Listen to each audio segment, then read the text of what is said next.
If I told you there was a pathway to truly knowing yourself, would you walk down that alley?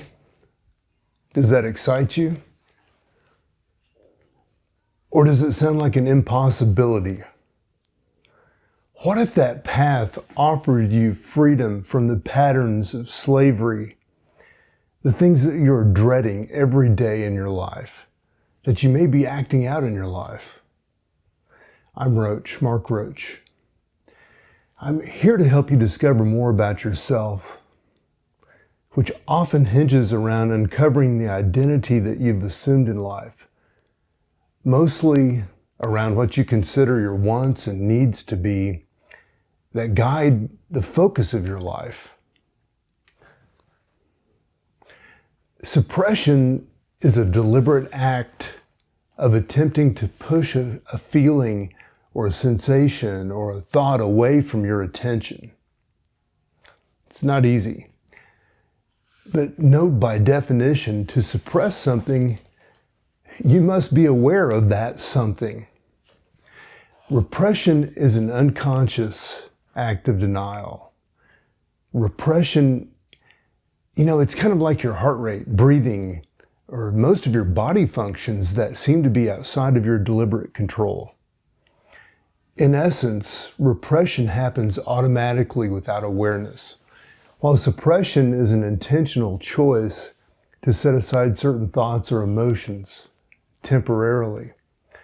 Repression tends to have a more negative long-term effect, while suppression can be an adaptive mechanism if not overused.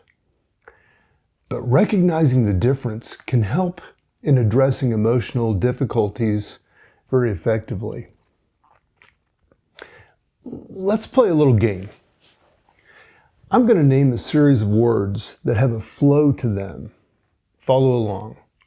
Then I'll do my best to clear how this game illustrates how discovery of your own uniqueness, accepting not only your own uniqueness, but offering that same dignity to others around you, how this process can transcend the old ways of relating to each other, which fuels the polarity that's really destined in creating or continuing to create this hierarchy of dominance and subservience.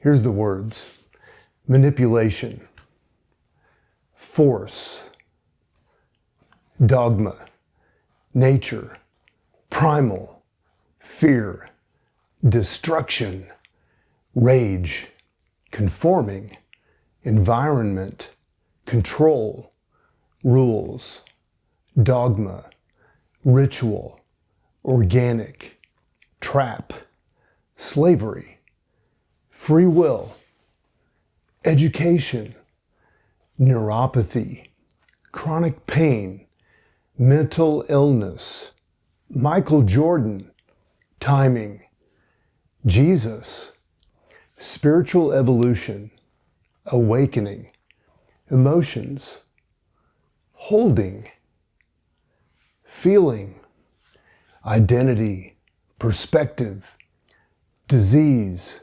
expression, freedom, fitting in, acceptance.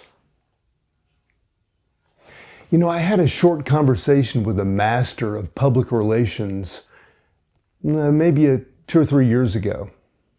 And she laughed uncomfortably when I told her, and actually I was testing her to see if she had this understanding, that most of us in life are actors. We assume these roles, and we don't even really believe wholeheartedly in what we do and say. And she was laughing, and she was like, "Oh, Mark, yes, that's the way it all really works." But that's the mechanism that PR and media and advertisers prey upon to move masses,